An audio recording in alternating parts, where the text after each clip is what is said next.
একটি ছোট্ট গ্রামে রাধা নামে একটি মেয়ে থাকত, যাকে সবাই চিনত তার হাসিমুখ আর পরিশ্রমী স্বভাবের জন্য।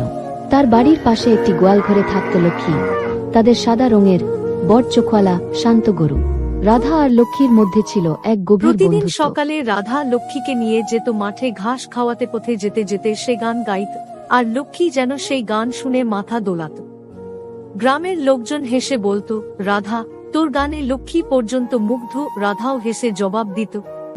একদিন গ্রামে বড় ঝড় এলো। নদীর জল বাড়তে লাগলো, গ্রামের জিনিস ভেসে যেতে শুরু করলো। রাধার বাবা মা চিন্তায় পড়লেন, কারণ গোয়াল ঘরের কাছে জল চলে এসেছে। রাধা লক্ষ্মীকে বাঁচাতে দৌড়ল, কিন্তু জলের স্রোত জোরালো ছিল। তখন লক্ষ্মী নিজে উঁচু জায়গায় গেল, রাধা পিছনে চলল। দুজনে নিরাপদ জায়গায় পৌঁছল। ঝড় থামার পর গ্রামের লোক দেখল রাধা আর লক্ষ্মী একসঙ্গে বসে আছে।